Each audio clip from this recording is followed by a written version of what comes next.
You gave up a TV job to start a podcast in your basement. If that doesn't scream midlife crisis, I don't know what does. It was Championship Sunday here in Indianapolis. What's the mindset then coming in as a defending champion? I want to win. No, I want to win. The young lady over my shoulder, Caitlin Clark. Not the best looking guy. And I don't think anyone's going to sit here and say, Matt Randazzo was really good looking. What has this last month, 2 months, 3 months been like for you? It's an important fan base for the Fighting Illini, is it not? It is. He turned 69 years young last week. You look good, Coach. Oh, try it. Thank you.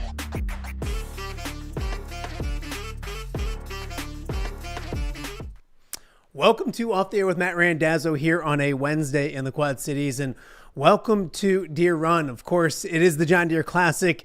It's officially underway. Deere Week, and this is our home away from home for the second straight year. We want to give a big thank you to Andrew Lehman, the tournament director, because we are at the Stonehouse, just off the second green, out at Deere Run, and we are ready for a fantastic week of golf for the John Deere Classic. Where are we in the Stonehouse? We are actually in Andrew's office. Andrew nicely allowing us to take over for the second straight year. So while he's out working hard, getting things done here at the John Deere Classic, we are talking about golf, sports, and a whole lot more each and every day here at 10 a.m. I want to thank you guys all for watching. However you're watching the show, if you're watching live on YouTube, we appreciate that.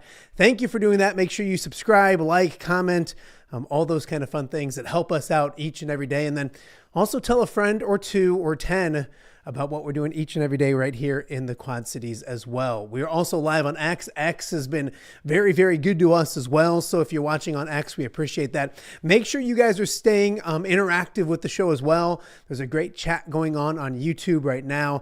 The everydayers are always there talking. Make sure you hop in, ask questions, comments, give us predictions for this year's John Deere Classic, winners, sleepers, all of those kind of things. We'd love to hear from you both on the YouTube chat and, of course, on X as well. We're also streaming on the WHO streaming app in Des Moines as well in central Iowa. So a lot of interest there as well. Zach Johnson talked with the media yesterday. We'll hear from Zach. Of course, Zach winning in Des Moines in the Champions Tour just a few weeks ago. So a lot to get to with that as well. And of course, you can check out the show each and every day on any podcasting platform you may listen to. Podbean, iHeart, X, not X, but Apple, Spotify, anywhere you get your podcast. Simply put in Off the Air with Matt Randazzo, and you can check out the show each and every day as well. Of course, we mentioned we're live here at the Stonehouse. Thank you to not just Andrew, but everyone here at the tournament office who allows me to, I guess, become one of their family for the week. So we are going to have a ton of fun here this week as well. We'll have shows here Wednesday, Thursday, and Friday. We have them packed full of John Deere Classic fun. We'll also pop in around the weekend as well. Of course, 4th of July weekend. But the big stuff happens on the weekend, and one of the best fields in John Deere Classic history is with us this year as well. So coming up on today's show, a lot to get to. The Pro-Am is today. Wednesday is all about the amateurs, but also several big names out here as well. Some Savannah Bananas are in attendance golfing as we speak. They'll take part in the kids clinic later this afternoon. But the big name, of course, this afternoon, Illinois head basketball coach Brad Underwood will tee things off at 1:16 on a hot afternoon here at Deere Run. I know he's excited. We had him on the show after he committed to play in the Pro-Am, so we'll talk much more about Brad Underwood coming up a little bit later on in the show as well. We'll also hear from Zach Johnson and Jordan Spieth, two John Deere Classic legends, are here with us and expecting big things once again this year as well. So we'll talk with them and hear from them, I should say, coming up in a little bit. Also, a friend of mine, George McNeilly, will join us in just a matter of moments. We're going to break down this year's John Deere Classic field. We'll also look at the big picture when it comes to golf, not just here in the Quad Cities, but on the PGA Tour. That and a lot more with George McNeilly coming up in a matter of moments. We also have volunteer chair Wendy Williams joining us later this hour as well. And then each and every day this week, we'll be joined by Craig DeVrieze. He's out in the media center working really hard in the air conditioning. We'll get all the latest news and notes when it comes to this year's John Deere Classic as well. I want to start off today's show with what I did yesterday. Of course, no show yesterday. If you missed our John Deere Classic preview show, you can go check it out from Monday's show. But this is a picture from yesterday. I was honored to MC the Executive Women's Day here at the John Deere Classic. We had two different sessions, hundreds of of not just women, but executives and golf fans, new golf fans probably, joining us for a great morning and then afternoon. The keynote speaker was Sarah Wells, former Olympian. She was absolutely fantastic. It was a great morning and afternoon. Really appreciate and thank the John Deere Classic for allowing me to be part of it, to MC the event. Looking forward to possibly doing it again next year as well. We had a lot of fun. So if you were out there at Executive Women's Day, hopefully you guys had a great time. You enjoyed the tour afterwards. I know you enjoyed Sarah Wells and what she brought to the table yesterday as well. It was a bunch of fun. So thank you once again to the John Deere Classic for allowing me to take part in that event yesterday. Of course, the big names are here at the John Deere Classic. They're already here with us. One of those big names is Zach Johnson. He's getting ready for his 24th 24th appearance here at the John Deere Classic, starting back in 2002. I always joke with Zach that when he was getting started is when I was getting started. My first year was 01, but Zach's was 2002, and I remember the Zach Attack t-shirts. So Zach, a fixture here, of course, winning in 2012. He's finished in the top 10 7 times. He's here to play well, and he mentioned that yesterday. He's not here for fun. He wants to compete. He feels like he knows the course, and he can do well this week at the John Deere Classic. But we also talked to him about what it's like being on the Champions Tour, and that adjustment, obviously skipping a big event in the Champions Tour to be here at the John Deere Classic. Here's Zach Johnson a little more about the transition to the Champions Tour. You know, some have said it's probably the hardest tour to get on and stay on, and knowing what I know, I think there's probably a little bit of accuracy. It's a small tour, right? There's not that many guys each and every week, so it's hard to get in the field. And then once you're in the field, you got to maintain it. So there's some nuance to that. I get that, but it's almost like you've graduated and you're in greener pastures. And if you want a cart, great. Tee times are like 10:30 to 12:30. Sleep in every day. Work out at night because you might be in a cart. Lunch is difficult. That's the only difficulty I found, is you're usually playing right through lunch. That's a good problem. So Zach joking about some tough problems finding lunch on the Champions Tour. He's been playing great on the Champions Tour, winning several times, and he's playing good golf right now. Just 50 years old, so he's not an old man by any stretch. And of course, we expect Zach to do some good things here at Deere Run this week. We'll talk more about that with Craig DeVrieze coming up in hour number 2. One thing I find fascinating, I always look at the DraftKings, the odds, and all those kind of things. Zach's not in the odds to win it by any stretch, but in order for him to make the cut, he's basically 50-50. Zach Johnson makes cuts at the John Deere Classic. I love that if you're a gambler out there. Speaking of gambling, we talked with Jordan Spieth yesterday. He had his press conference. A lot of great stuff from Jordan Spieth. His game growing, obviously winning here in 2013 and 2015, and now being a much different golfer here in 2026 and getting back on track, still playing good golf. And so he talked about all those things, but he also brought up something very interesting. I just mentioned, odds to win the John Deere Classic and make the cut. And obviously sports gambling is prevalent in today's day and age when it comes to sports. Jordan Spieth brought that up yesterday. I want to play that for you, and then we'll chat with an expert or two about that as well. But here's Jordan Spieth yesterday talking about gambling, sports gambling, and its role maybe in golf these days. Take a listen. Unique circumstances there. I don't know. I mean, I think the one thing that I'll point out is I do think that betting in golf is something that's going to have to be tackled here soon. Because I don't know how much of, say, the Wyndham scenario was the fact that it was enticing to bet the field versus Wyndham on Sunday in a legalized betting state. And you could have had people out there that are essentially, have $100 to $10,000, depending on who it is, on the field versus somebody else. And in golf, it's tricky because you could actually impact the outcome if you wanted to. It may not last very long, but you could impact a shot if you wanted to. I don't know of another sport that you could impact as a fan like you can golf. So I don't know how much that's having to do with it, if it's different than it used to be. I've also played rounds with guys who were not treated well 10, 15 years ago. So I don't think it's a crazy new thing. I do think the Bethpage Ryder Cup was, from what I understand, maybe a lingering effect from that with an American versus European, Cam Young, Fitzpatrick, the players. Like, I'm trying to single them out for you, but I wasn't a part of either one of them. But I will say that from what I've seen, a lot of times it has to do with betting, and that is in the last 5 years. So we'll see what happens with that. So that is Jordan Spieth on a very interesting topic. Of course, Wyndham Clark, not a fan favorite at New York by any stretch of the imagination. And, I looked at it as people wanting to see Scotty and others do well, but I'm a gambler, and I did see the, Wyndham Clark versus the field out there. And so him bringing that up, very interesting. We're going to talk about that and much more with a guy that I've gotten to know over the years here at the John Deere Classic, one of the best in the business, as I find my fancy little button. And we bring in George McNeilly joining us right now. George, thank you for doing this. I appreciate it. I'm so excited to be here, not only because I'm with you, but I'm actually in the legendary Claire Peterson wing of the Stonehouse, yes, which became the new tournament director, Andrew Lehman's office. So much history in here, so much decor. Yeah, it's funny because, and I got to mention, it's a good time to bring it up. Andrew knew I was coming, so he's got like the Ben McCullum basketball over our shoulder. Course. He's got the Caitlin Clark, but he purposely put the Bears helmet there.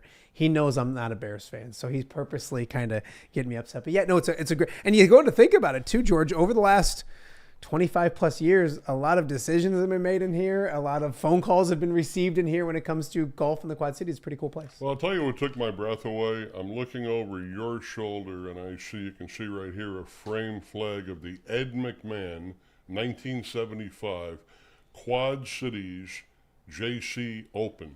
So you think about how local organizers a half century ago, they partnered with a local group like the JCs to put on a golf tournament that ran up against the Open Championship. Yeah. And what this tournament has become. I'm very proud to have been part of it for about 28 years. Yeah, absolutely. George is one of the best in the business. Your bio speaks for itself with the things you've done. I want to talk to you about this tournament itself and this year's version of the John Deere Classic. And there's been so many questions about golf in the Quad Cities, and we're going to get to those in a second. But George, we've seen a lot of good golfers. We've seen a lot of fantastic finishes. It's always a great week. I've been saying arguably it's the best field. I don't know if we put arguably in it anymore. Like it's a good field for what we get at the John Deere Classic. Your thoughts, I guess, big picture wise, when it comes to the strength of this year's field of the John Deere Classic. It's an excellent field this year. It's a wonderful experience for the fans for a non-major regular season event on the PGA Tour.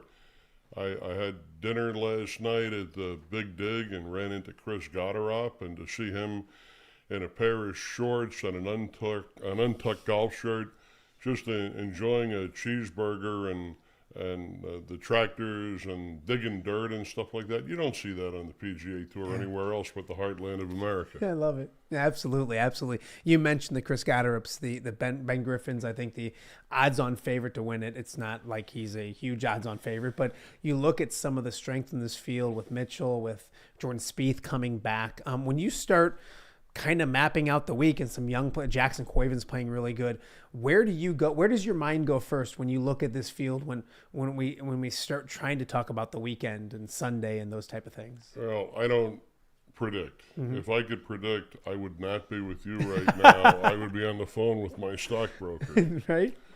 But I do believe that there's a lot of depth in this field. Traditionally, this course is set up to be an absolute birdie fest. I think that's somewhat of a misnomer. I think sometimes first-time players who are unaccustomed to this course say, how did so-and-so shoot 25 under par to win this tournament? Well, Lucas Glover won 5 years ago, 17 under par. That's still a pretty staggering score compared to what we saw at the United States Open. But I just feel really strongly that any one of about 15, in my mind, could win this tournament on Sunday. George, you look at it and you mentioned, you look at the Travelers last week, 21 under gets you to a playoff. And so while I get this, but I do think it's a little blown out of proportion. Absolutely. We're not what you're going to see at the Open Championship or the U.S. Open and those type of events. But there's the high scores or low scores, I should say, put up all over the place on the PGA Tour. The Traveler is not crazily different than what we're going to see this week at the John Deere Classic. I think sports fans are spoiled. If they don't see a golfer shoot 20 under par, they say, what's with that guy? Yeah. And I think to myself, what'd you shoot on TPC Deere Run? We won't talk about Media Day. Exactly. That was ugly. That was Exactly. ugly. No, you're 1,000% right. I want to go back to Jordan Spieth. We heard his soundbite coming in. And he did mention, and we'll go back to the U.S. Open because the way that Wyndham Clark and the fans went, I remember, and I'll go back in John Deere Classic history, I'll go back to Steve Stricker's three-peat. And I'll go back to Kyle Stanley being on the green on 18 and missing a putt. And there was almost a cheer. There was not a cheer, but a splattering of like you could tell people were rooting for Steve Stricker. Right. That was the first time I had ever seen like just some applause of something bad happening. Right. That was tenfold when it came to the U.S. Open. Why was that the way it was with Wyndham Clark? And does Jordan Spieth have a decent point, a good point? Is he off base when it comes to what sports gambling does and how fans react out here on the course? I was on a show in my hometown of Orlando, Florida, and was asked about Wyndham Clark. And I said, I remember when I went to college and I took a undergrad psychology class. I learned so much about the human mind, I said, I don't want to go into psychology. On the one hand, you've got a two-time U.S. Open champion who is a tremendous golfer. On the other hand, you've got a guy who acted like a raged little boy and trashed a locker room at Oakmont. Yeah. I think that New Yorkers, and I'm born and raised in New York, born in Brooklyn, raised in Queens. Couldn't tell, George. Family on Long Island. Couldn't tell. Had a great time having a reunion last year at the Ryder Cup with all my family. And I must say, New Yorkers have the same sensibility that your viewers do here in the Quad Cities. Right and wrong. It was so wrong for him to trash that locker room. I know it's old news. Mm-hmm. I'm sure he brought upon himself a lot of the razzing that he got. Yeah. That having been said, as point number one, I think point number two, raised by Jordan Spieth yesterday in the news conference, really hadn't occurred to me. It hadn't to me either. That there, I've been covering this tour since Hal Sutton won the Walt Disney World Golf Classic in 1982 when I was in high school. Gambling has changed the fabric of sports. Yeah. Legalized gambling in the United States, no more offshore betting. We don't have to fly to Vegas to bet on the Final Four. I would not put it past some people to misbehave, to force a guy to be distracted so that they could win a prop bet. And that troubles the heck out of me if that's true, but I don't know how you police it. Yeah, and George, it's the thing where like, and you can go and you can literally gamble on each hole, how they're going to do on each hole. Like if you're there, I mean, not that, and golf etiquette is golf etiquette, but fans are rooting for their vested interest. I had never thought of it that way. And you're right. When Jordan brought that up, I was like, is that the case? And he did bring up the fact, and we heard in the interview that maybe no sport more than ever can actually dictate what happens. I don't know. I mean, quarterback is pretty hands-on when it comes to what happens with a football team. But he's right. It never occurred to me. And like you said, how do you even think about policing something like that? I gave you two components, but I got more, I promise, okay? One component is Wyndham Clark brings some of the boo birds on himself. Absolutely. Number two, maybe this gambling concept that Jordan Spieth raised yesterday in the news conference. I got a third for you. I think the third concern that I have in general is the party atmosphere in professional golf. With no offense to the official vodka of the PGA Tour or the official beer of the PGA Tour or the people who decide to come out and test their liver on the weekends coming to a golf tournament, I'm really concerned that the way the WM Phoenix Open and some of these other atmospheres where crummy behavior is kind of admired. Yeah. That's a problem. Yeah. There's etiquette in golf. You know, COVID brought more people to the golf course than anything in any marketing, any programs that all of these organizations talk about growing the game of golf. Yeah. The COVID disaster brought a lot of people to play golf, but they didn't learn etiquette. They slow play. You know, my high school coach, he's Jim Simmons, Spruce Creek High School, Port Orange, Florida, late great man. He said, I don't care how long you stand over the ball, but get to the ball quickly. Yeah. So teeing it forward, getting to the ball, keeping pace of play, and behaving in professional golf tournaments, this is a stage. It's the world stage, but it's also their job. And to distract somebody, would you yell out when somebody's performing surgery?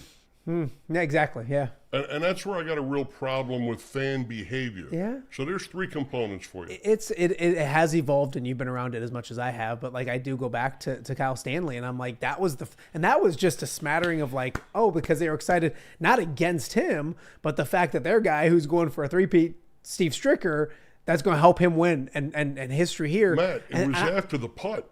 Yeah. I was after the It's true. putt. Very true. Very true. But even that took me aback. And now you go to what we have now, and it's evolved. I don't know, in a good way or a bad way. Probably more a bad way than anything else.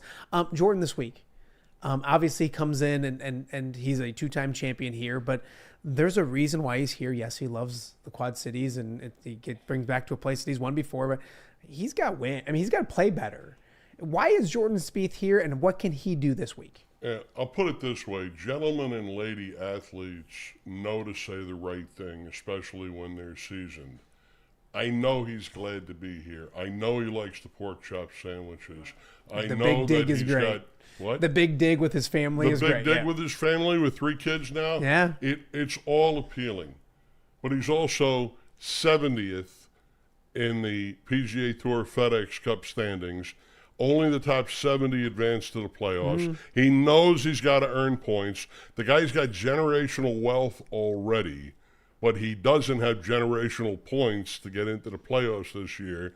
And when you see Tony Finau at 77th, I believe Brent Snedeker is 71st, he could find himself on the outside looking in if he doesn't take advantage of this great opportunity presented by John Deere and Company. Yeah.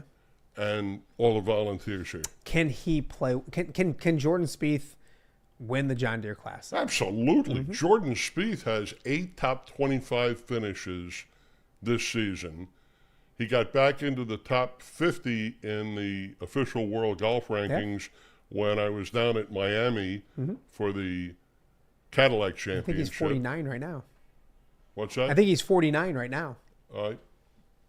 There you go. Yeah. I think he's very capable of winning. He's proven it, you know, and I don't think they've changed the sand here in 13 years, and you know how he is on bunker shots. I love it because he'll still. No offense, Alex Dudem. He'll still tell you that thing wasn't going to go into the pond. That thing, if it does hit the pole, it probably goes in the pond. He'll still tell you it doesn't. Did I ever tell you? I don't think I did, but this is one I think your viewers might enjoy.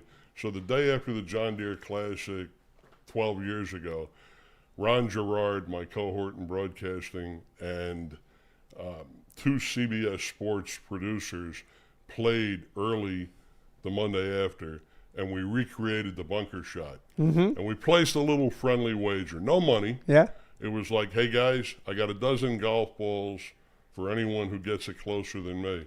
And they said, well, what do we put up? I said, I'll take a CBS Sports golf shirt. Well, about a week and a half later, FedEx delivered my golf shirt because we came within about 3 feet, and I was very happy. Yeah, you should be. You should be. But I wanted it to go in. I wasn't totally happy. George McNeilly joining us right now and off the air with Matt Randazzo.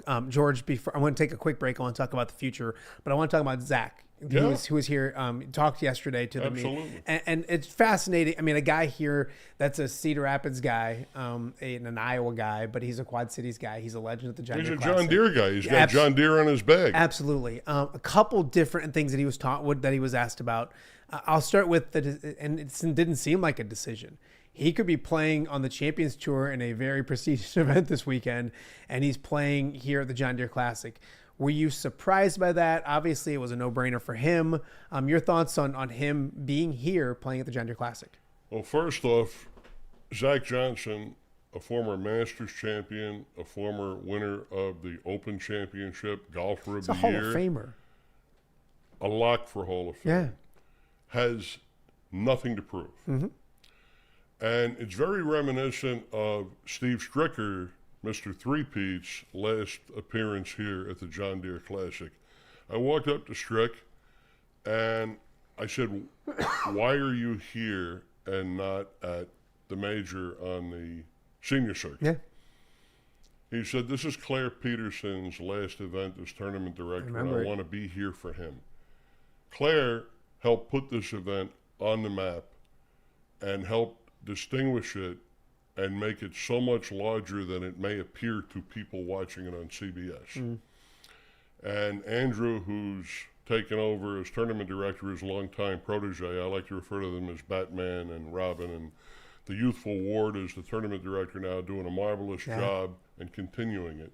As I sit in his office, I don't want to get evicted. Right? Me neither. Be nice. I was going to cut his mic. Here all week. Cut his mic. No, I'm just kidding. He's good. He's good. But, you just think about this tournament and what it means. And for Zach Johnson to come back, he's won twice this year on the PGA Tour Champions, the James Hardy in Tampa and in his home state at the Principal. I'm going to talk to him actually after his practice round today about some upcoming Champions Tour events where I think he's got a tremendous shot.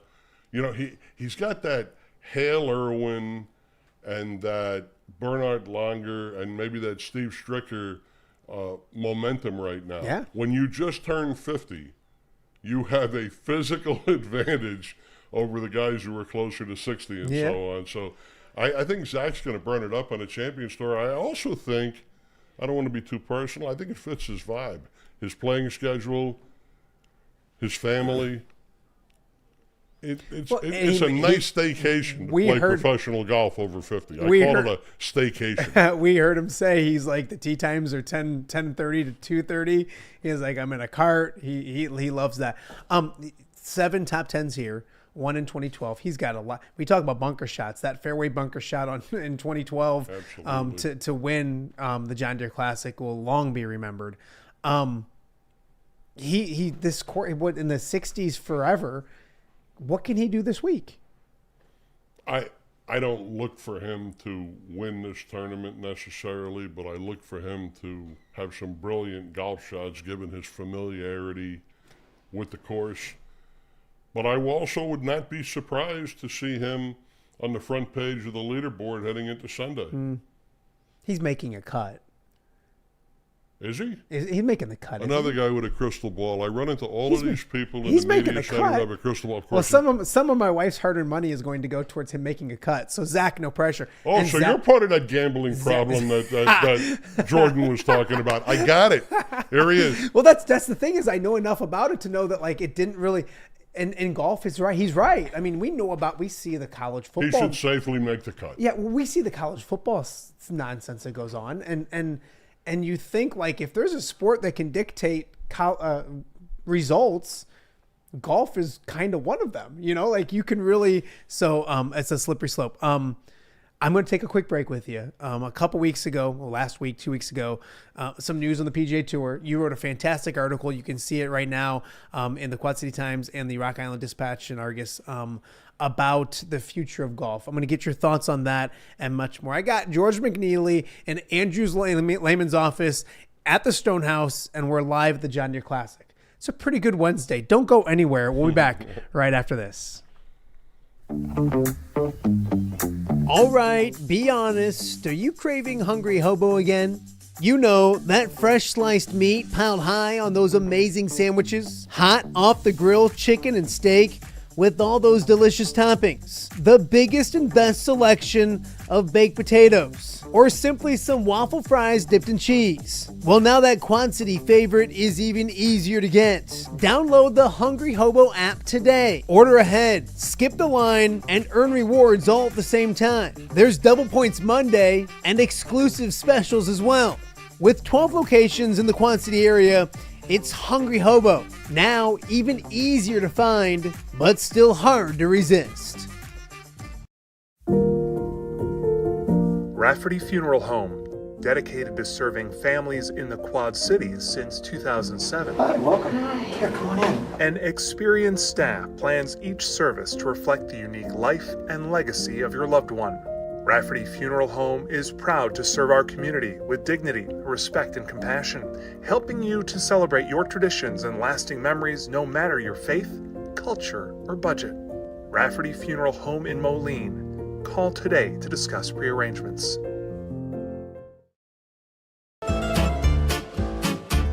When it comes to quality, convenient pizza, Godfather's Pizza in Silvis has you covered.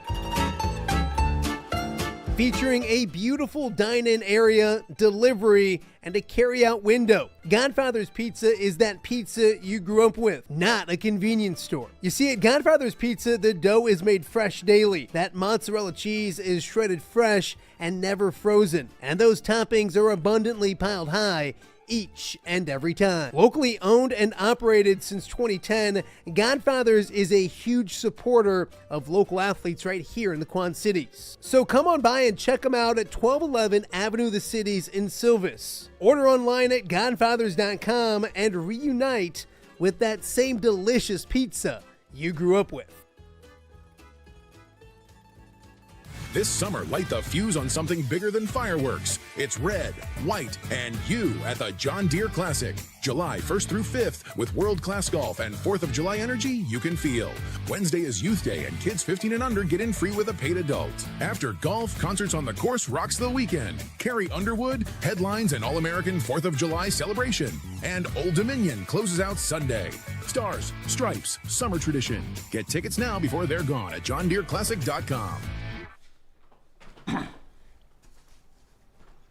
Welcome back to Off Day with Matt Randazzo here, live from the John Deere Classic as we get ready for what should be an amazing week of golf here in the Quad Cities, of course. We're in the Stonehouse. Andrew Lehman, silly enough to let me take over, and I have taken over completely. So we will be here for the rest of the week. Shows tomorrow and Friday, and we'll hop on here on the weekend as well as we get ready to crown a John Deere Classic champion. So hopefully you guys can stick and stay and watch as much of OTA from the JDC as possible. We're joined right now by one of my favorite people, George McNeilly, here at the Stonehouse, talking golf and a whole bunch more. George, before we get rolling any further, you've been, I think you said 28 years doing John Deere Classic? Yep. Tell us about your background and the things that you, it's a long list, but the things you've accomplished and what your background in sports. Yeah, I'll try to keep it brief. It's been a long life, and I really feel blessed. Started out as a broadcaster like you. I got to go to 4 Olympics on 3 continents with NBC Sports. I covered 11 Super Bowls on air. Moved on to have a great opportunity as a senior executive with ESPN and the Walt Disney Company, where I ran corporate and consumer communications for a variety of high-profile properties: NASCAR, IndyCar, the Indy 500, drag racing, World Series of Poker, NBA Finals, worked Super Bowls with them, things like that. Been to 17 Super Bowls overall. Ooh.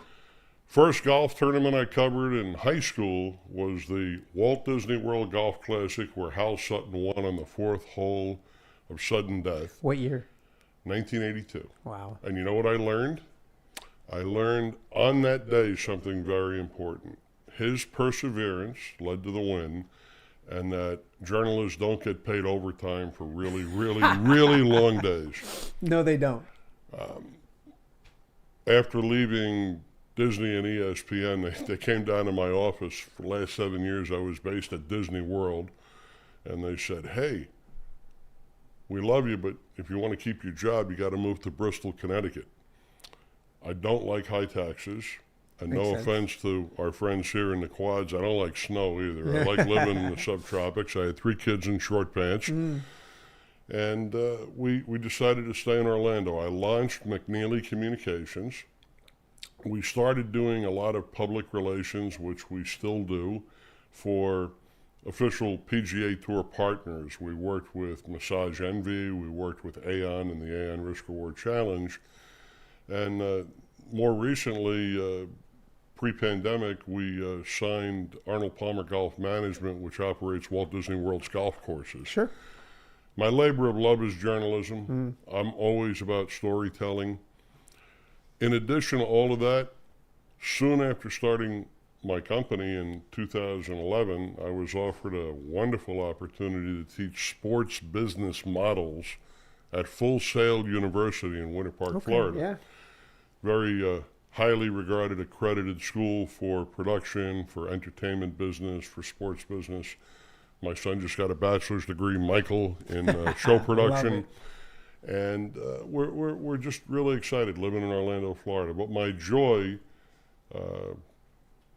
is to travel maybe 14 weeks a year and cover the PGA Tour because, as we all know, full-time jobs in journalism do not pay. Yeah, no, not at all. So. But I love storytelling. I love being part of independent media. Yeah.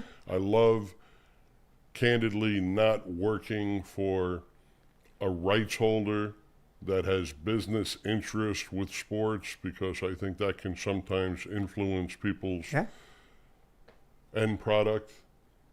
I think my reputation, whether it's been a college professor, whether it's been a journalist, whether it's been a communication strategist, has been to call it as I see it, use data, use insights, talk to everybody, find the answers, be in the solutions business. And I think journalism should be a rough draft of history, not a rough draft of spin. Yeah. No, it's well said, well said. Thank George you. McNeilly joining us right now on Off the Air with Matt Randazzo. George, a couple weeks ago, a week and a half ago, PGA Tour comes and puts maybe a blueprint of what their business model will look like starting in 2028.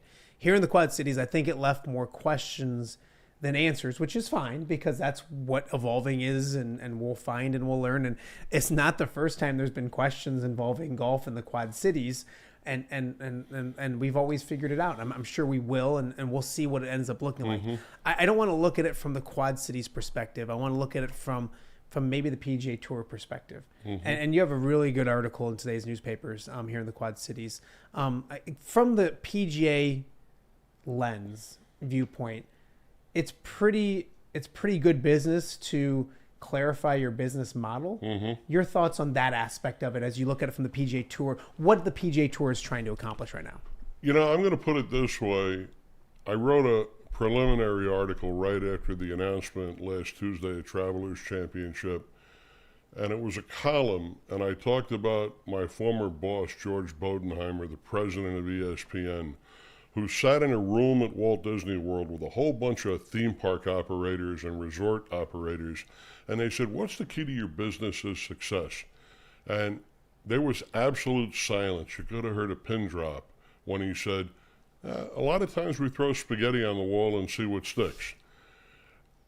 I think the PGA Tour, like many American success stories, many global success stories, started with a vision.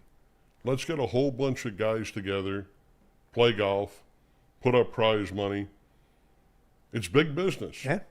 You know, sports has always been a business, from your minor league team selling concessions and tickets, to the advent of media rights, to the establishment of sports' first commissioner in Major League Baseball after the White Sox scandal. And now we have Brian Rolapp, who's come from the National Football League as the CEO, because there's a current commissioner in Jay Monahan.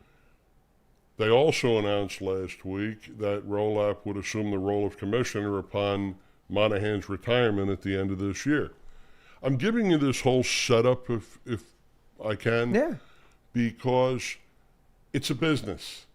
And I think I know the most stable sports business model in the world is what? The National Football League. NFL. Even though it's a largely domestic product. Mm-hmm. You have this business in Ponte Vedra, Florida, with its world headquarters that stages 48 events a year and has the Champions Tour and has the other pathway tours and things like that.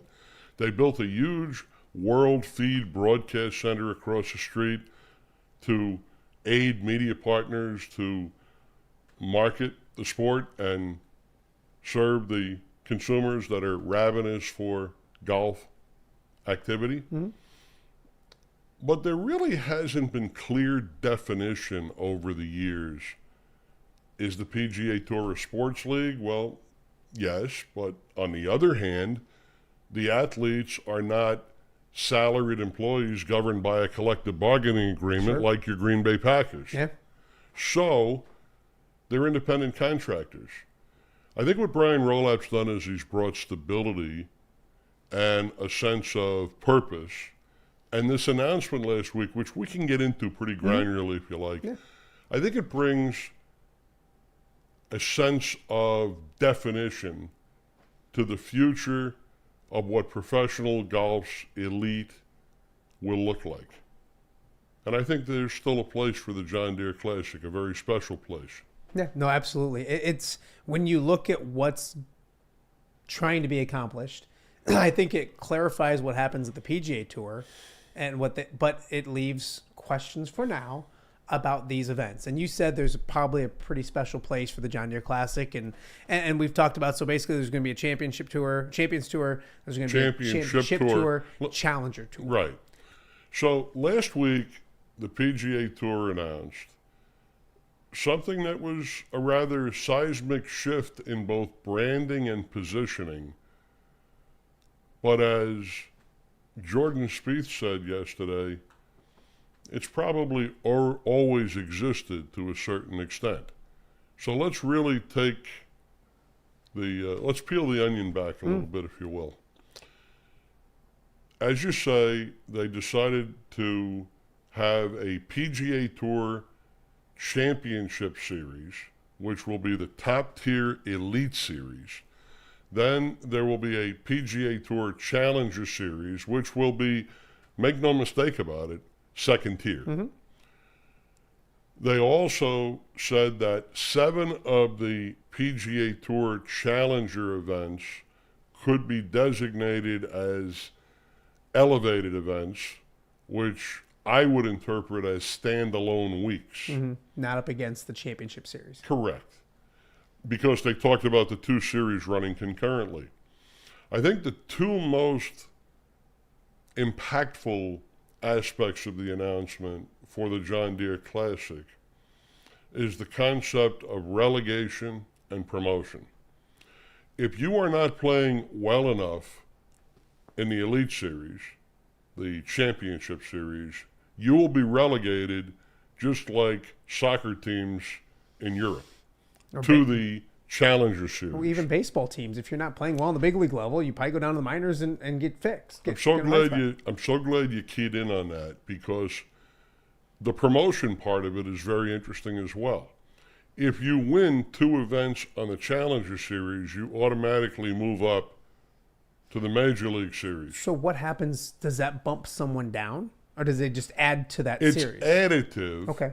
But at the end of the season, from what we understand, and they're still formulating the rules. Like I said, a lot of questions. I would think at season's end, if you make your number, you're in. And if you don't make your number, you're out. Not unlike the top 70 going to the playoffs right now. Mm-hmm. With all of that in mind, next year, 2017, could conceivably be the last year where we're using an old marketing model of a title defense. Because this year we're very happy to have former Illinois Fighting Illini standout Brian Campbell defending his title. Next year's winner might win a second time and move up to the Championship Series, and a Challenger event, assuming John Deere doesn't decide to increase its financial investment in the event and make it a Championship Series event.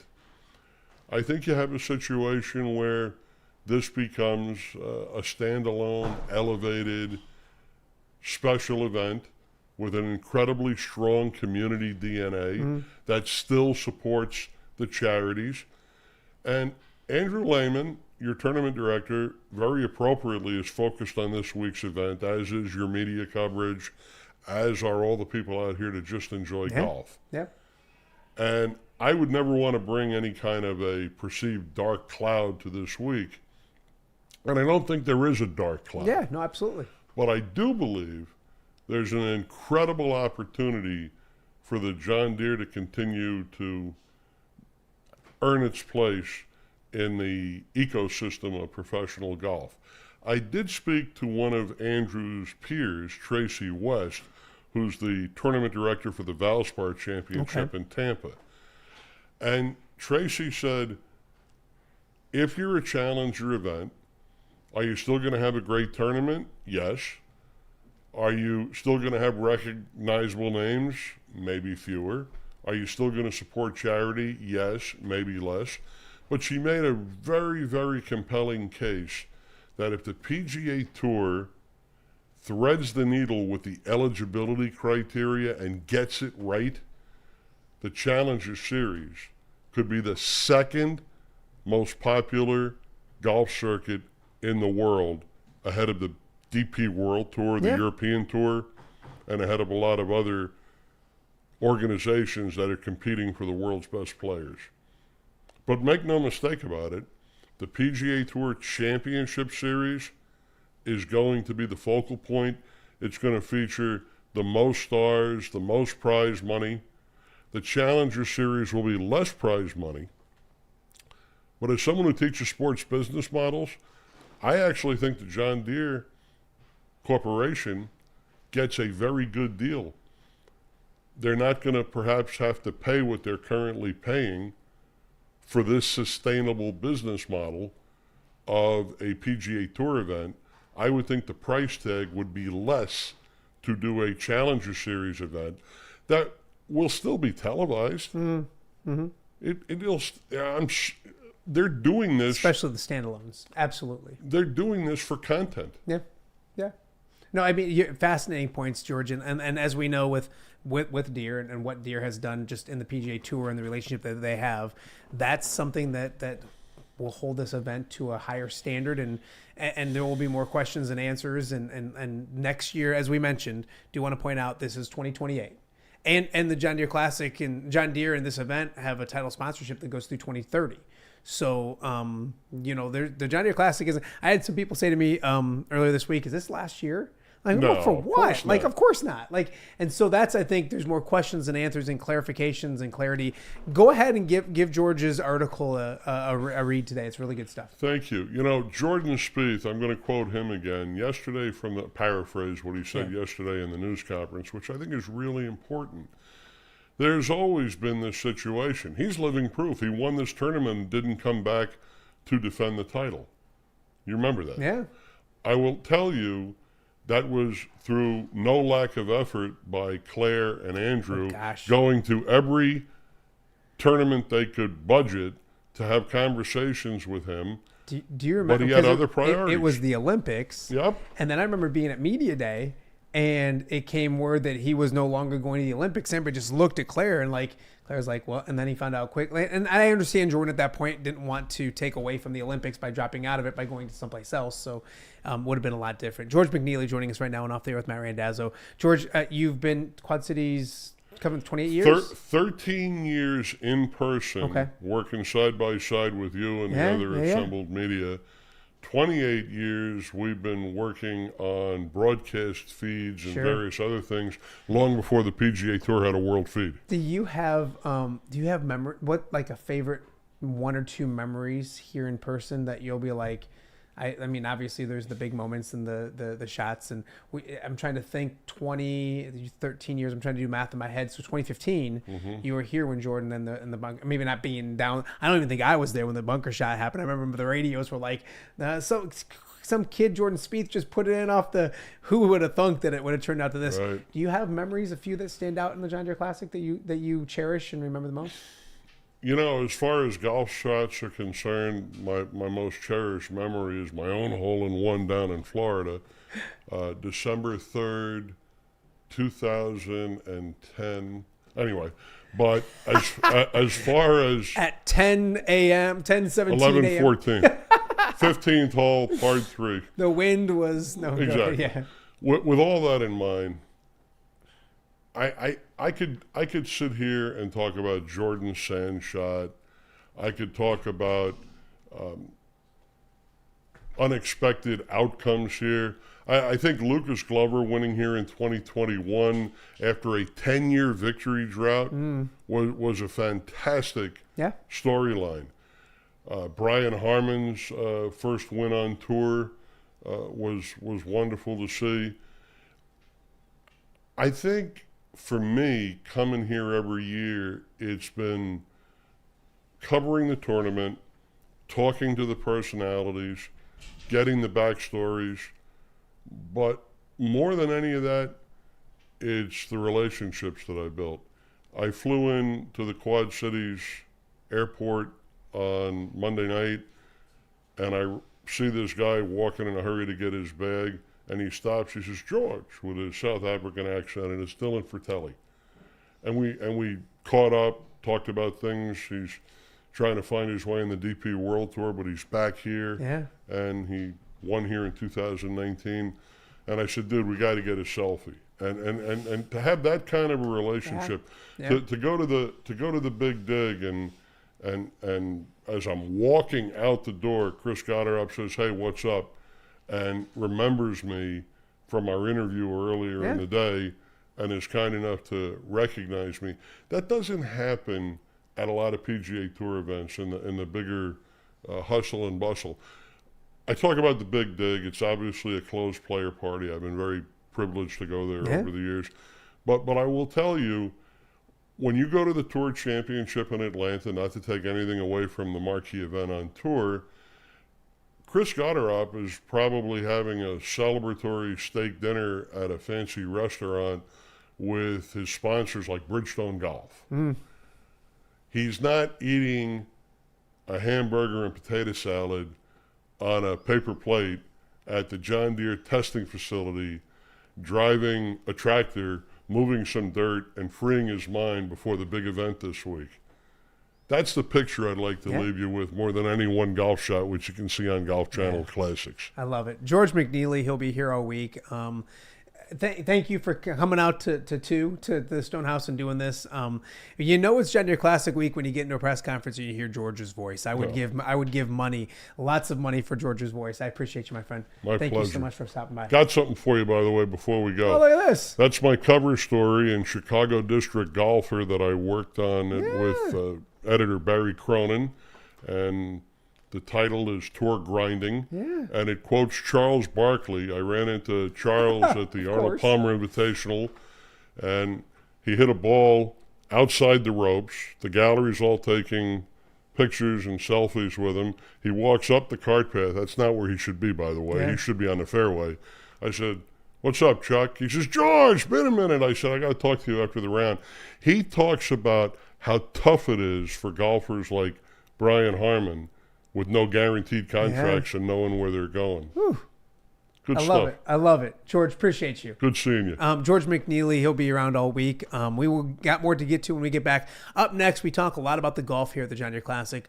The volunteer side is super important. This year's volunteer chair, Wendy Williams, will join us right after this. You're watching OTA live from the John Deere Classic. We'll be right back. For over 65 years, Lindquist Ford has proudly served the Quad Cities. And they're just getting started. Looking for a new ride? Check out a healthy mix of new and quality pre-owned vehicles ready for you. Need service? Skip the waiting room. With free pickup and delivery and mobile service, they come to you. No delays, no hassle. From routine maintenance to a full-service collision repair shop, it's fast, friendly, reliable, and always transparent. Lindquist Ford, serving the Quad Cities since 1959. Experience the difference today.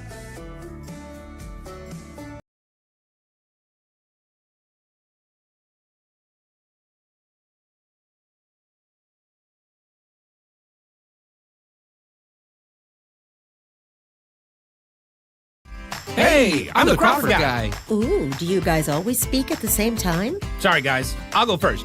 You know, if you need help with your heating or air conditioning, Or electrical. or plumbing, Crawford Company can solve your problem. But what about your problem? What problem? Do you not hear yourselves? Take it from me, the Crawford lady.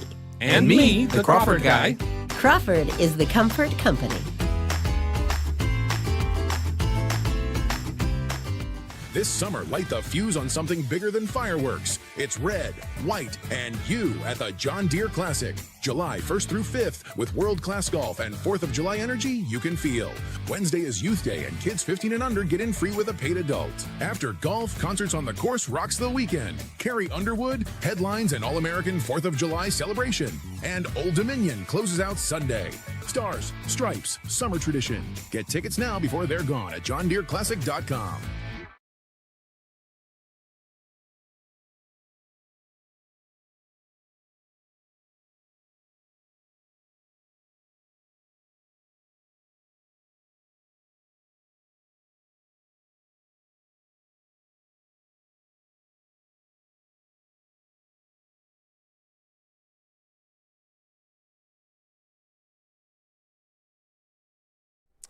Welcome back to Off the Air with Matt Randazzo here on a Wednesday in the Quad Cities. Of course, it is Wednesday, Pro-Am Day out here at the John Deere Classic. We are live at TPC Deere Run, and we will be here for the rest of the week talking John Deere Classic and everything in between. And of course, we'll talk a lot of golf. The world's best golfers are here, and it is by far the best field in John Deere Classic history. So a lot about the sport itself later on in the show and throughout the week. But the John Deere Classic has such a great impact, not just on golf, but on the community as well. And it's not done without the amazing volunteers out here at the John Deere Classic. Over 2,000 once again this year.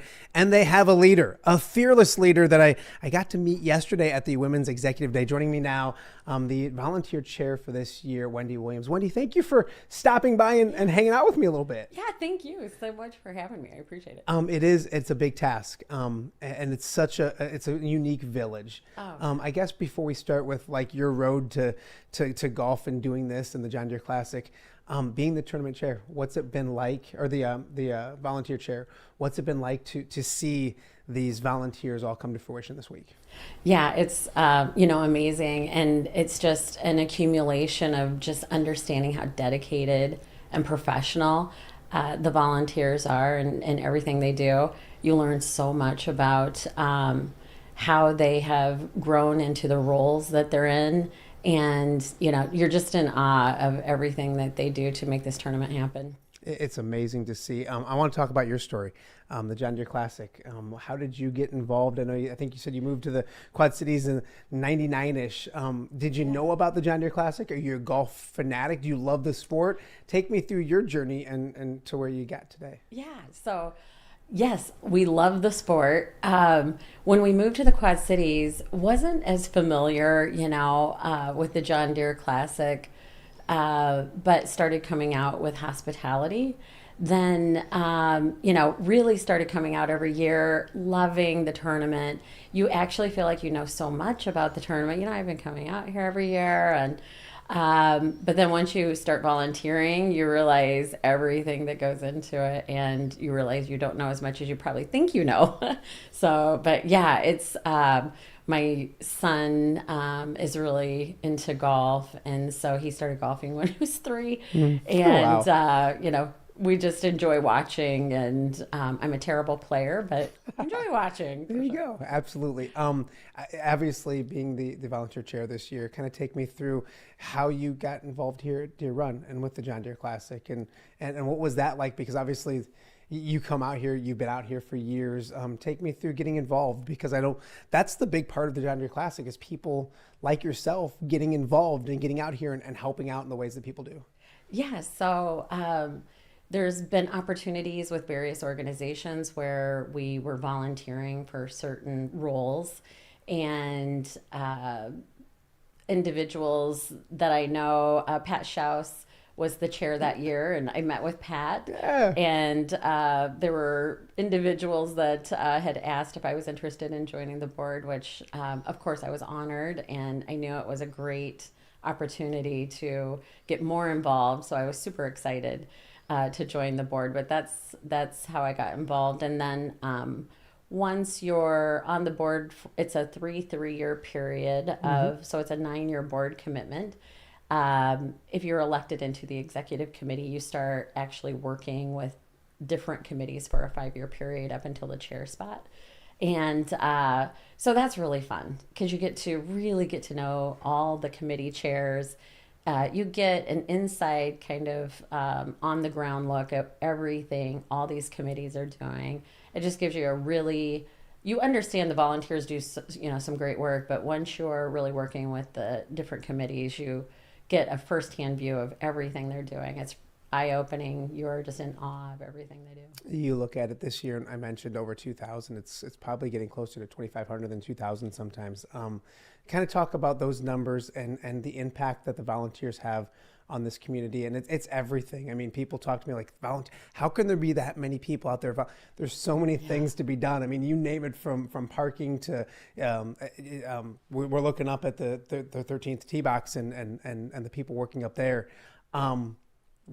Just talk about the amount of volunteers and seeing it firsthand is pretty amazing. Yeah, it really is. So managing, I think last year it was 2,400 volunteers.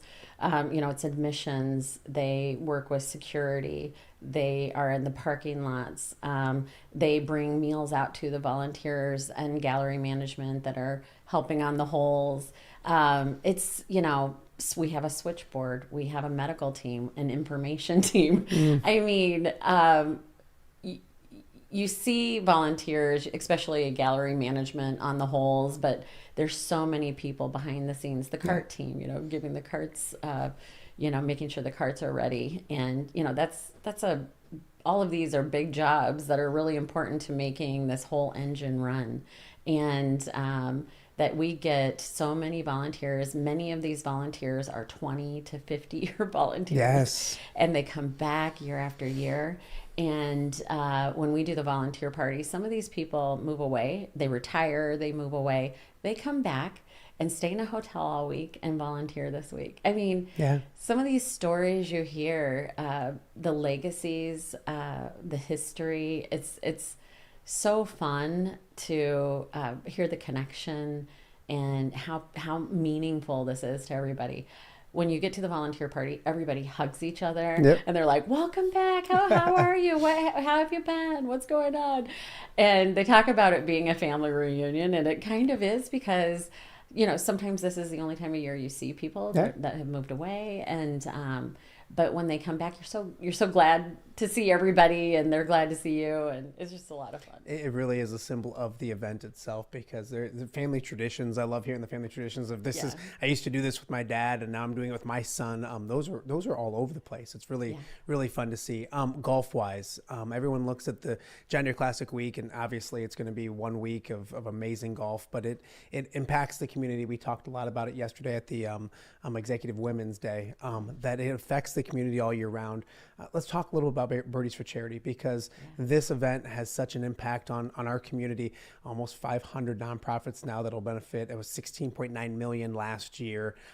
Just kind of talk about that and the numbers of when you hear the numbers, it's mind-boggling, but it's such an impact on what this community. It's not 1 week a year, the John Deere Classic. The John Deere Classic affects the Quad Cities for the entire year, doesn't it? Yes, absolutely. And it's actually a really unique program where, the Birdies for Charity allows individuals to give to their charities that they feel passionate about.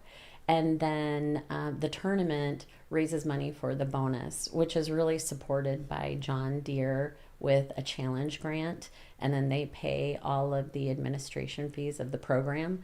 So John Deere is so important. It's been a program that leads the PGA Tour in per capita giving, and also is one of the top 3 total giving in the PGA Tour. So it's really a leading charity platform. those numbers are impressive, but what is really meaningful is when you see what's behind the numbers. It's, families fed in our communities, it's education, healthcare.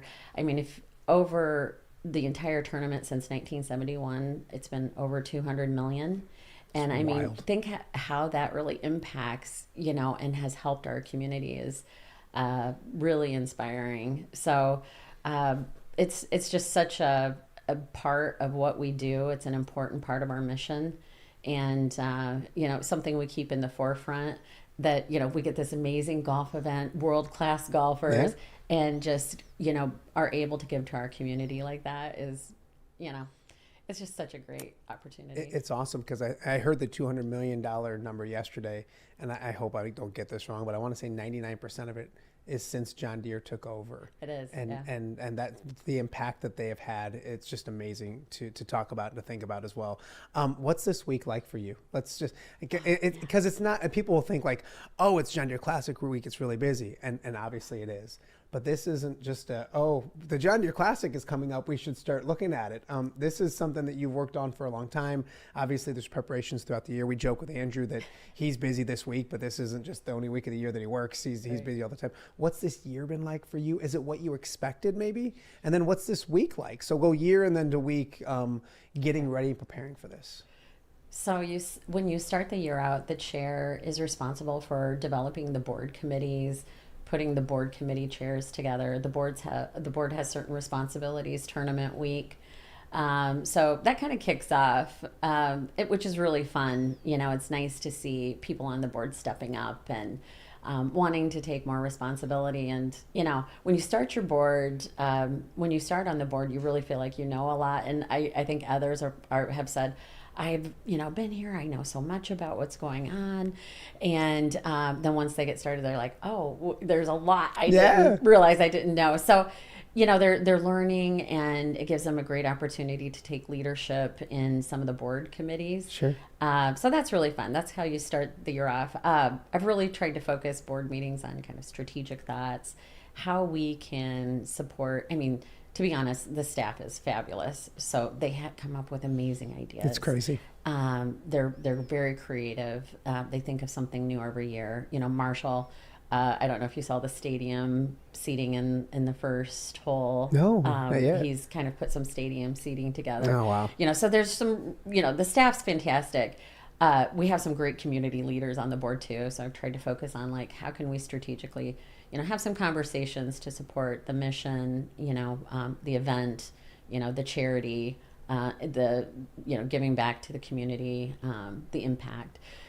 So that's kind of been the year. And people don't realize, as soon as tournament kind of finishes, there's some thing, we have Birdies for Charity announcement. And then, it kind of turns, and they're starting already, planning the next tournament. That's so crazy. This staff carries the tournament quietly 365 days a year. So a lot of people don't realize that. So that's been the year. It's been a lot of fun. What's this week like? This week? Hectic? Yeah. We don't know yet. I mean, it's only Wednesday, I so know. but what's it been like so far? So we started Sunday, with some of the Pro-Am activities. So it's definitely hectic. Something I'm trying to do this week is just making sure we have excellent communication, making sure that I'm trying to, as a leader, just make sure that all the board is comfortable with what's happening and, what we can do just to support the staff and the tournament and the volunteers, and make sure we're everybody feels appreciated. So those are things that are important to me this week. Yeah, absolutely. I want to talk a little golf. You said you're not a good golfer, but you like the game. Is there a golfer or 2 or 10 that you're like, I need to make sure I at least get, because you're busy, so you're not sitting, she's not sitting here watching golf all week, I promise you that. No. But like, you want to sneak away and see some, and we talked about it. This field is arguably one of the best fields in John Deere Classic history. Who's a favorite golfer or 2 in this year's event for you? Yeah. Well, so my husband was born and raised in Ireland, so we always follow the Irish golfers. But Full Swing has gotten me. I love personal stories. I love to really feel like, you get to know somebody. So, and we have the field is unbelievable. And a lot of these guys have been on Full Swing. Have you watched Full Swing? Yeah, absolutely. Yes. So I just think Ben Griffin, he has such heart and passion, and his story is amazing. So amazing, Yep. and he just has great. He has this gratitude that, so you can't help but get behind that guy. So I just think he's fabulous. I love Gotterup. Oh, I mean, I just think he just seems like such a, genuinely great person. And I mean, Keegan Brand. I mean, there's so many. Yeah. Everybody loves Ricky. Who doesn't love Ricky? Yeah. I mean, so we have just some of my favorites, and so I'm so excited about this field. But I encourage everybody to, try to get to understand who they are. But when you see just what goes in, what the grind these golfers go through, and then you see how they get emotional when they win. And, you see these wives with really little kids, It's they awesome. travel. It's amazing. And it's a life that, they are on a grind. You become so appreciative of what they go through, and you feel so happy for them when they win and, they see success. And so I'm excited to see who we have as a champion. Yeah, you look at it. I tell people all the time, because you'll see some negative stories about a golfer where they're frustrated. People that ask me, like, what are golfers like when you interview them? And yeah, sometimes don't go interview a golfer after they double bogey the last hole. Like, almost coming up, they're like, hey, we want to get this guy. And I always say, like, yeah, just a heads up. He double bogeyed his last hole. He might have had a good round or bogeyed or whatever. So, but for the most part, they're genuine earth people, family guys. They and that's what brings them to this John Deere Classic so much. Obviously, Jordan Spieth is back this year, and Jordan, when he was winning as a 19-year-old, and now Jordan as a dad, is just two different people. But it's awesome to see their maturation and their growth as well. It's so much fun to see. Is there will you get a chance to enjoy? Like, obviously Sunday, we know where you'll be. And have you thought? I guess we'll go there. Have you thought about, like, is the speech?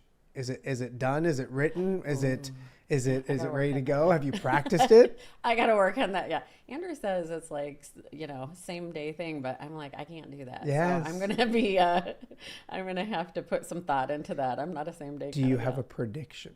Can I get a pick from you? Oh my God. No money changes hands, so don't go taking this to the bank or anything.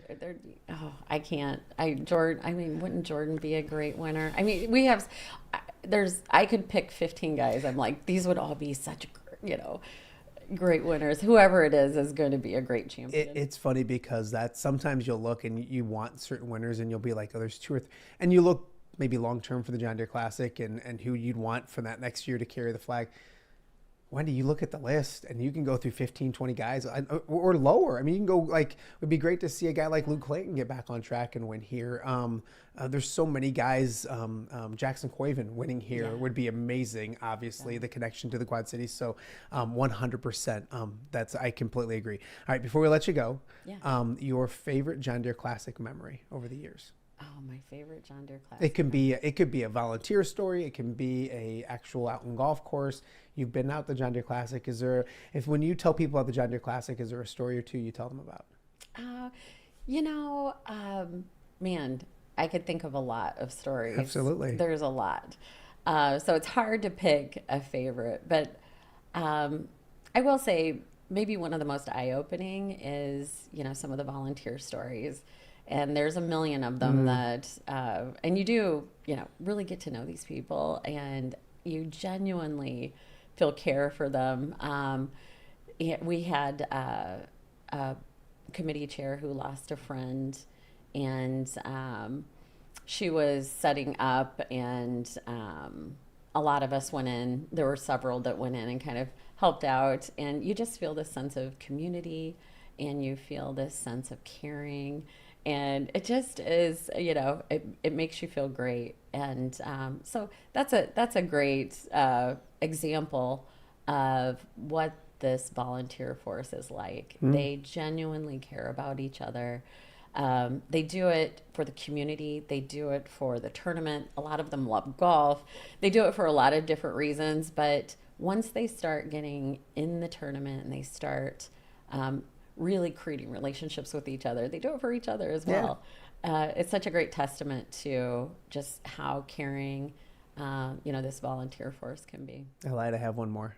Yesterday was the Executive Women's Day, and to have three women like yourself, Sue Rector, Divot was up there as well. What does it mean for you ladies? And you look around and you see that room full of women excited about golf, wanting to see what the John Deere Classic's like. A lot of them know what it's like and expect it. Yesterday was a lot of fun, and to represent women and being a tournament or volunteer chair and sit with two ladies like that had to be exciting. Oh yeah, absolutely. And I have called Divot and Sue and so, as well as, all the past chairs actually are so supportive of, anything that you do, and they're on call and like, hey, here's a tip. And it's, those good tips are nice to have in your pocket every once in a while.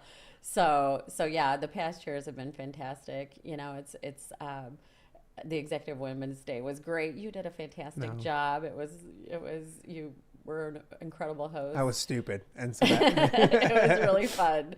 So yeah, thank you for that. Yeah. But yeah, it's been great to see the Girl Scouts questioning, and that was really rock stars. Fun. Yeah, and just bringing the leadership in these young girls and women in an event was fabulous. And on top of all that, Sarah Wells. Pretty good. Yes. Pretty inspiring. Oh my gosh, how inspiring is she? I told her, I said, I need you to go home and talk to my kids. Yeah. And she just laughed. But I mean, she was really, really good as well. You were great. You were great yesterday. Thank you for doing this and stopping by. Thank you I know life is very busy. So enjoy it. Get that speech written, okay? I know, I will. No pressure. There's only going to be thousands of people watching. So Wendy, I appreciate you so much. Yeah, thank you. I appreciate you. We got a lot more to get to. We're just getting started here out at Deere Run. Of course, we are at the Stonehouse, off the air here all week. Coming up after the break, we'll chat with Craig DeVrieze from the Media Center as the Pro-Am's underway. Brad Underwood, some guy from Illinois, getting ready to tee off later on this afternoon. We'll talk about that and much more. We'll talk a little more golf. You're watching OTA on a Wednesday right here in the Quad Cities. We'll be right back. Hello, Dan Pearson here of FCA.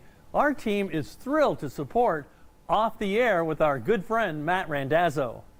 We share the view of the power of sport when it comes to relationships, including the influence of the coach.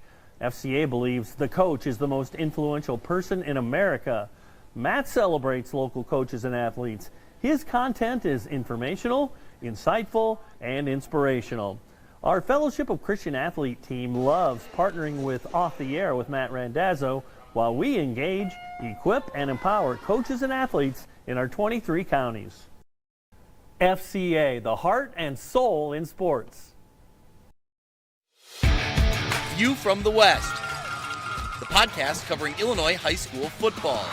It's going to be a hard-hitting game. It's going to be great football. Weekly analysis and reaction from around the western side of the state of Illinois. This is the game we had circled when the year started. Follow along on YouTube and subscribe wherever you listen to podcasts. It's big-time football out there tonight, and I know we can play big-time football. View from the West.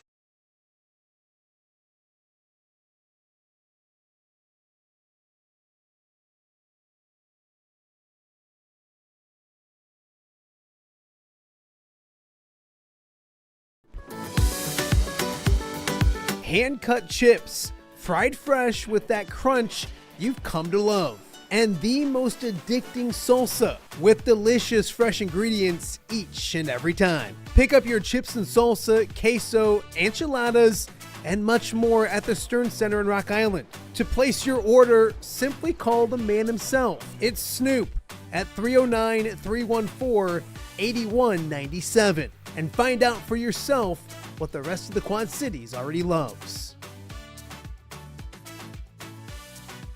Hello, Dan Pearson. This summer, light the fuse on something bigger than fireworks. It's red, white, and you at the John Deere Classic. July 1st through 5th with world-class golf and 4th of July energy you can feel.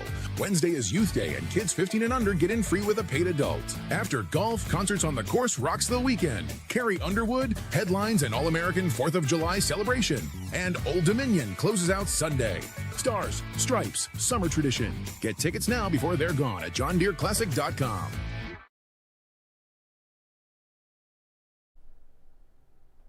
Welcome back to Off the Air with Matt Randazzo here on a Wednesday in the Quad Cities, and not just in the Quad Cities, but out here at the John Deere Classic. We are live at TPC Deere Run out at the Stonehouse. For some reason, Andrew Lehman, the tournament director here at the John Deere Classic, dumb enough, nice enough to allow me to take over his office once again this year. So we're going to have a lot of fun. It's been a great show so far. If you're just joining us, we had some sound. We heard from Jordan Spieth and Zach Johnson earlier in the show from yesterday's press conferences. We also had a great conversation with George McNeilly, somebody who's been here covering golf in the Quad Cities and on the PGA Tour for a long, long time. Wendy Williams, the volunteer chair, just got done chatting with us here in the Stonehouse. And of course, we got much more. Of course, coming up later on tomorrow and Friday, we will be back here out at Deere Run. So hopefully you guys are locked in for OTA at the JDC for the entire week right here. As we get ready for the 4th of July, a holiday weekend coming up, and of course, a lot of great golf here at the John Deere Classic, concerts here at the John Deere Classic, and a lot more. So the Pro-Am is underway as we speak. The big name going off at 1:16 this afternoon. Brad Underwood will be teeing it off, the Illinois head basketball coach, coming off a Final Four. Plenty of orange out on the course, and we'll talk more about that coming up tomorrow. But the Pro-Am is today. Things start for real coming up tomorrow, and one guy who knows all about golf here in the Quad Cities is our good friend Craig DeVrieze, joining us on Off the Air with Matt Randazzo. How are you, young man? Are you slacking today? Are you not eating yet in the media center?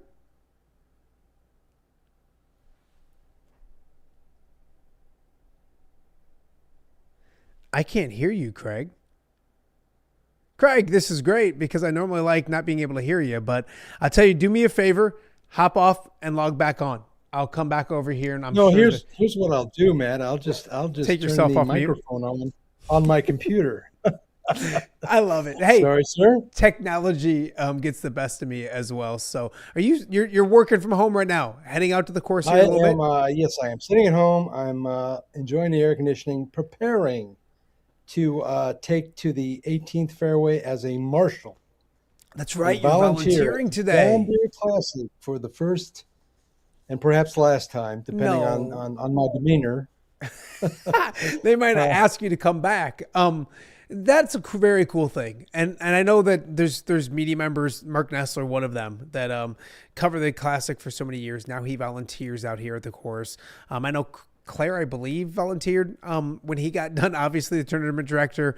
You're getting to see the aspect of volunteering. We'll talk to you about it tomorrow on how it goes, but just your thoughts getting out here, and firsthand how important volunteers are to the John Deere Classic. Excited to get out there and help out? It's ironic that I would be now volunteering all these many years later. I was actually called by, I was kind of the mortal enemy of volunteers out at Oakwood when I first started. I was this know-it-all media bastard who thought I could go just wherever I wanted to go and wouldn't be told. I wouldn't be told quiet, please. I would not be told quiet, please. And now I'm going to be holding a sign that says, shut the hell up. Can you bring one of those home for your wife so that she can just hold it up and every time she wants to shut up? That could be the best. Beat me with it. Yes, exactly. Craig, I want to talk to you about a few things when it comes to golf for real. And then we'll kind of, when we're talking to you tomorrow, play will be underway and there'll be golf going on here at the John Deere Classic. We heard from Zach Johnson yesterday. Zach comes in. He's his resume here speaks for himself. We talked about him on the preview show, and you mentioned him as somebody who can do well. He's basically even odds to make the cut at this year's John Deere Classic. Do I put all of my wife's money on him making the cut? I'm surprised it's that Zach Johnson makes the cut here at the John Deere Classic, doesn't he? I believe he does, yeah. I mean, there's nobody who plays it better than Zach historically has. I mean, he is, he had an incredible stretch from 2011 through 2017, 2018, 2019, where he was just he went as low as you could possibly go. The only guy who could match Steve Stricker's incredible run of success here. Top fives I think 4 straight top fives, 5 out of 6 top fives. Just an incredible run of success. And, they say, yeah, well, it's Zach Johnson. It's the John Deere Classic. That ain't easy to do. That is not easy to do. Look at some of the great players who have not been able to make the cut here over the years and play consistently well. It's just incredible. And the ironic thing about that is, there was a time where we were asking Zach, why can't you play well here? And that was in 2007 after he had won the Masters. Yeah, and now I just looked at that. I like to look around at the different things, and one wager, if you will, that I'll be making is Zach Johnson making the cut of the John Deere Classic. It seems Steal the obvious. kids' piggy banks, Matt. Go get it. Get into Yeah, it. get my kids. Hey, I got colleges to pay for. I got 4 of them to pay for here coming up soon. Hey, there's some very some bobbleheads back there that are probably worth money. I would hawk those. There's a Caitlin Clark basketball signed over my shoulder right now. So don't be giving me any ideas, Craig. But if anyone wants to stop by, I can let them in. No, I'm kidding. Craig DeVrieze joining us on Off the Air with Matt Randazzo. We got the picks on our preview show, the sleepers, those type of things. I want to talk to you about a couple other questions coming in. What will this year's winning score be? We talked about 4 probably playing a little bit more difficult. And heck, if it's a half a stroke around, that's 2 strokes. We just watched the Travelers, and they were 21 under was going into the playoffs. What number is going to be good enough on Sunday to win this thing? I do think 4 is going to factor. Although it might, that half stroke around could make a difference if it plays that hard. But it's going to be very interesting to see how how much of a challenge it offers to these guys who can, just neck a 3-wood down there right between those bunkers and then just lob it on in. Jordan Spieth did say that it's going to be much more difficult. So that's an opinion you should value, I think. And so that will be interesting. Yeah, I think probably high teens. What was interesting last year is it looked like it was going to get to that maybe, Davis Thompson had a pretty well under par last year going into round 4 and backed up and the field. I mean, guys were going really low on Sunday, and then all of a sudden when the rain came, the leaders started coming back. So I think we ended up at 18, and I wouldn't see it going much higher than 20, if that. I would venture to guess it will be. I don't think it's going to, certainly the 28 under that Davis Thompson shot in 2 years ago is not in play. I would think right around 20, maybe maybe it will be. It'd be nice if it's a higher score in relation to par than what they shot at TPC River Highlands, because I now consider TPC River Highlands to be our competition.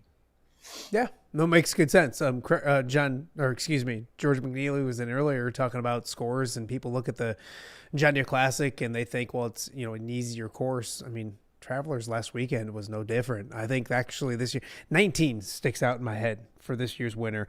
We haven't had. When was the last playoff? Do you know off the top of your head?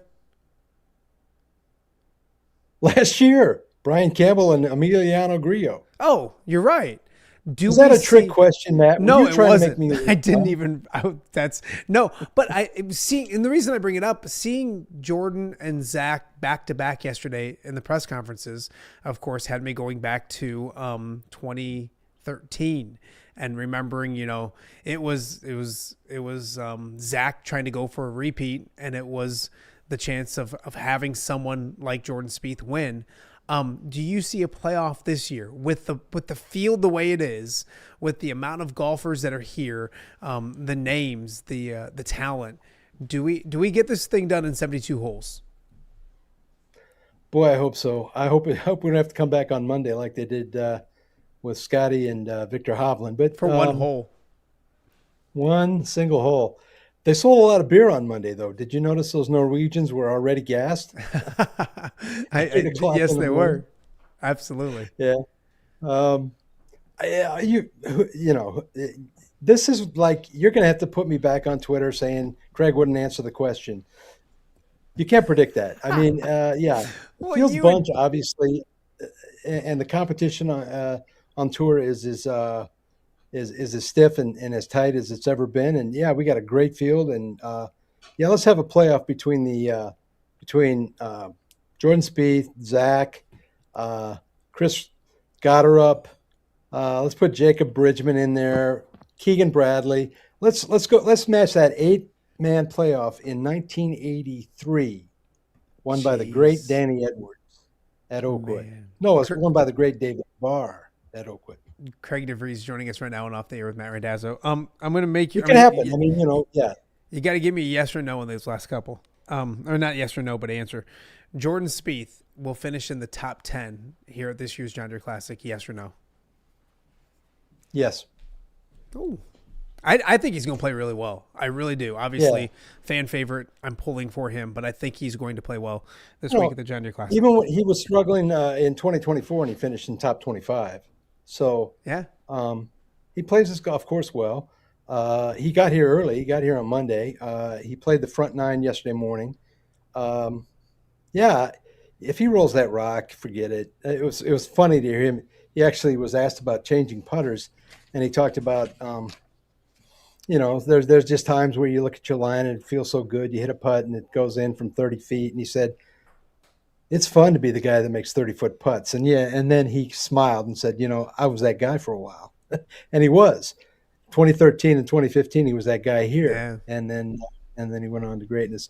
Yeah, you know, and I think he is invigorated. I think he was excited. I saw him pause and take a look at those 2 pictures on the champions board where he was 19 years old and had hair, and 21 years old and had hair. Yeah. And I really think, I think he was taking a look at that hairline and going, wow. We all are. We all are, Craig. What else did you take from yesterday from either Zach or Jordan when it came to their press conferences? How would I say this? 2 open books. I mean, they're going to give you their thoughts on things, which I appreciate. I think the media appreciates as well. They don't really give canned answers. They're careful with their words, but they say what's on their mind. What else did you take from Zach and Jordan yesterday? I would agree. Zach was particularly, I think he explained why he's here, and I think his relationship with John Deere and the Quad Cities is the why. We all know that. I asked him, there's some pretty good reasons why you shouldn't be here. One, he's number 2 on the Schwab Cup on the Champions Tour, and he's missing the U.S. Senior Open. Major points there, and you know, a chance to add a quasi third major to his resume, and you know, he's already got a Hall of Fame resume, but missing a Senior Open, and his answer was just, hey, I've got plenty of Senior Opens in my future. You know, I think he really feels like he's got, you know, they always want to say that they're going to keep playing the PGA Tour when they get Champions Tour age, and they never do. But there's that 1-year grace period, and Steve Stricker came back in his first year too. But I really think Zach is back here to make a check, make the cut, and remind people who he was in his heyday and why he is going into the Golf Hall of Fame soon. Zach doesn't feel like he's 50. He was on the show a month or so ago, and he still feels good. I mean, he'll make the jokes about the cart and wanting a cart and all those kind of things, but he feels good. I think physically he feels well. He mentioned his team telling him he's playing well, which I think he is. So and the confidence has to be there. I know it's a little bit different, but it's golf's golf. I mean, he's playing so well on the Champions Tour. It has to translate. Hopefully this week here at the John Deere Classic. Yeah. All right, Craig. Yeah, it would be a Zach. It would be a Tiger Woods, Michelle Wie type kind of electricity on Friday if Zach is on the top 5 of the leaderboard. Yeah, I think this whole community would just be fully energized by that. And of course, if Jordan were there too, that would be even more fun. But That's the look one forward that to I feel. whatever can happen. Yeah. What'd you take out of Jordan's gambling comments? Of course, I'm sitting here, you asking, like, how much money do I put on Zach making the cut? But yeah, I never had thought about it that way. I mean, I know it's prevalent, and we see what goes on with college football and the scandals that are going this and that. And then he brings up, like, if there's a sport that can dictate what's going on more than anything, it's golf. I had never thought of that. Your thoughts when he brought that up yesterday? I asked the question, and it wasn't a question about that I thought would lead to that, to gambling. I basically, it was, Jordan, you've said, he's quoted in Magic Happen saying that Quad Cities are some of the nicest people around, and it's great to have them. And basically my question was, doesn't the PGA Tour need more nice people around? And I was really just looking for a gratuitous quote about how great we are. And we are, by the way, folks, particularly with the marshals now. I think the marshal forces are as good as it gets. No, but quite honestly, yeah, I was really surprised by that. But I think he's right. I think, that gambling in the round and all, it's just like with what Major League Baseball has done. And the players' union is asking for no more prop bets that players can so easily manipulate, and I agree with that wholeheartedly. Yeah. In some ways, obviously they violated laws and rules that they should have known better. But the Emmanuel Class A's are in a way the gambling nature of this country and legal gambling is just begging for that stuff to happen. So I blame DraftKings and all those websites that are booking these easily manipulated prop bets for just setting up these players for Don't failure. blame them too much. Don't blame them too much. Let me get some bets in before we blame them too much. Last one for you, and it's not a prop bet, but just because we did the who do you think will win? If I gave you Gatterup, Griffin, and Mitchell, and I said you could have those three or the field, which would you take going this week?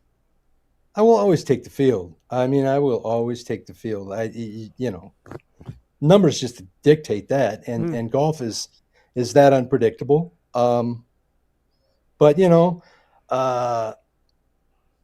this tournament has always had a history of the right guys winning, and to an extent, that was true even last year when to have an Illini player like Brian Campbell come in here in the middle of a career resurgence when he'd been just absolutely in the weeds for the previous 7 years. That was even the right guy winning. Nothing against Emmanuel, nothing against Griot. He's a great player in his own right now, and a two-time winner on tour. But I think storylines just tend to gravitate to the top of the John Deere Classic leaderboard. And Sepp Straka was a great winner. Brian Harmon, a great winner. We have a history here of great winners, and so if Ben Griffin or Chris Gatterup or Kashmir Keith were to emerge champions on Sunday, that would be fantastic. I would crow from the highest, from the balcony of Deere Run if Keith Mitchell won as my pick to win. We'd never hear the end of it. What would be the best winner for the John Deere Classic? Jordan. I think so too. Right? Yeah, there's no question. 3-time winner. A 3-time winner, a guy who's been claiming, talking throughout the year that I'm this close, and he's right. I mean, he's led the field in strokes gained in every category through the course of the year, but never at the same time. And it's just a matter of taking what he feels is a game that's really in form and putting it all together. And where's a better place for him to do that than here? Couldn't agree more. Where are you going to be this afternoon before we let you go?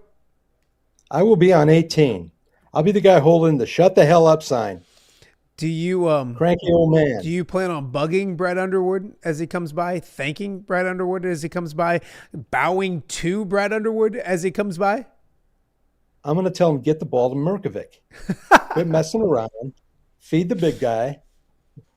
Feed Ivicevic. feed both of them. When and, Brad just get that ball inside and bang it in the hole. When Brad was on the show, I asked him why he coming to the Quad Cities, and he specifically said, "I need to get coaching advice from Craig DeVrieze. I hope he's out on the course somewhere." So, and that'll all happen here this afternoon as well. No, I will congratulate him. That was a great Final Four run. I was a little frustrated watching them lose to Michigan the way they did, and to put it together and make that run in the tournament was everything you can ask for. And props to Brad. He's done a great job at Illinois. Hydrate, my friend. We'll talk to you again tomorrow. I appreciate you. Will do. All right. That is Craig DeVrieze. He's getting ready to be a volunteer today out on the course. This afternoon, remember, the big name out there, Brad Underwood teeing off at 1:16. He will be out there for a warm afternoon, but there'll be plenty of orange. They'll be well hydrated, and of course, it'll be a fantastic afternoon. Again, the John Deere Classic Pro-Am going on as we speak. We will start this thing up tomorrow when it comes to actual play at the John Deere Classic. We have one more break to get to. We'll take that and then kind of set up the rest of the week. You're watching OTA on a Wednesday from the John Deere Classic. We'll be back right after this. For over 65 years, Lindquist Ford has proudly served the Quad Cities, and they're just getting started. Looking for a new ride? Check out a healthy mix of new and quality pre-owned vehicles ready for you. Need service? Skip the waiting room. With free pickup and delivery and mobile service, they come to you. No delays, no hassle. From routine maintenance to a full-service collision repair shop, it's fast, friendly, reliable, and always transparent. Lindquist Ford, serving the Quad Cities since 1959. Experience the difference today.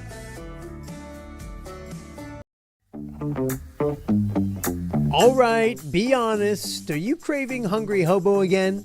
You know, that fresh sliced meat piled high on those amazing sandwiches, hot off the grill chicken and steak with all those delicious toppings, the biggest and best selection of baked potatoes, or simply some waffle fries dipped in cheese. Well, now that Quad City favorite is even easier to get. Download the Hungry Hobo app today. Order ahead, skip the line, and earn rewards all at the same time. There's Double Points Monday and exclusive specials as well. With 12 locations in the Quad City area, it's Hungry Hobo. Now even easier to find, but still hard to resist. Rafferty Funeral Home, dedicated to serving families in the Quad Cities since 2007. Hi, welcome. Yeah, come on in. An experienced staff plans each service to reflect the unique life and legacy of your loved one. Rafferty Funeral Home is proud to serve our community with dignity, respect, and compassion, helping you to celebrate your traditions and lasting memories no matter your faith, culture, or budget. Rafferty Funeral Home in Moline. Call today to discuss prearrangements.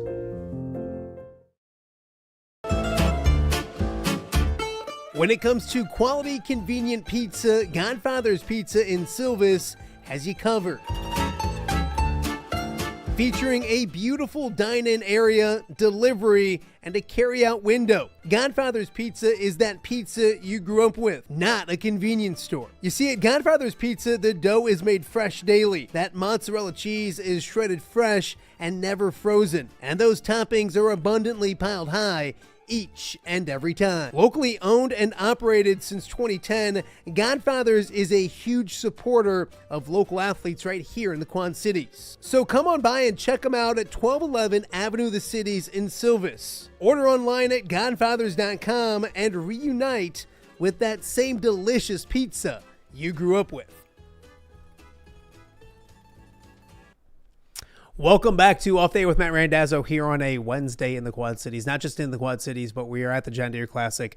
The Pro-Am is officially in full swing, and we will be here for the rest of the week. So check out Off the Air from the JDC coming up every morning at 10 a.m. a big show coming up tomorrow. Alex Dudeman, a longtime fixture out here at the John Deere Classic, will be by to talk about the course itself.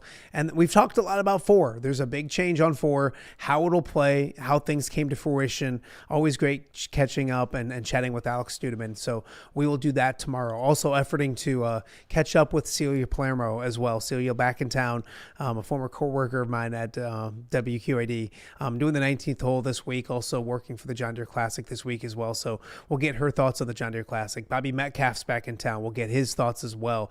Andrew Lehman will join us throughout the week at some point, and much, much more. Trying to get Decker playing to get his butt out to the Stonehouse and chat with us as well. So a lot planned coming up over the next couple of days. Craig DeVrieze will be in the Media Center tomorrow, kind of updating us on what the field looks like, how the golf is going, as we get ready for what promises to be a fantastic, great week of golf right here in the Quad Cities. And if you're wondering about the crowds out here today, I'm out here on 2, but I can see out the back window 2 and going up to the 3 tee box, and good crowds right out here right now.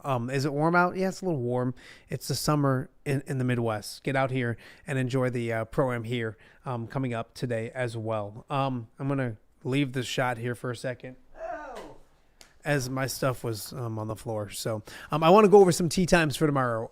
Tomorrow morning is sensational when it comes to some really big names teeing off early. So if you're worried about or wondering about the heat, 7:13, I believe, off the 10 tee. Don't quote me on that. But JT Poston and Bridgman and Eric Cole all go off at 7:13. And then following them, right behind them, is defending champion Brian Campbell, Davis Thompson, and Max Homa. And then the group after that might be the biggest group of the day at 7:35. Ben Griffin, who's the odds-on favorite to win the John Deere Classic. Jordan Spieth, who's now up to 4 when it comes to the odds, if you will, to win at the John Deere Classic. Jordan would love the fact that I'm talking about the gambling odds on him after yesterday's press conference. And Jackson Koiven as well, teeing off in that group at 7:35. So really a bunch of great groups back to back to back. And that's not even mentioning the Zach Johnsons of the world and other great golfers that we have out here. Ricky Fowler's.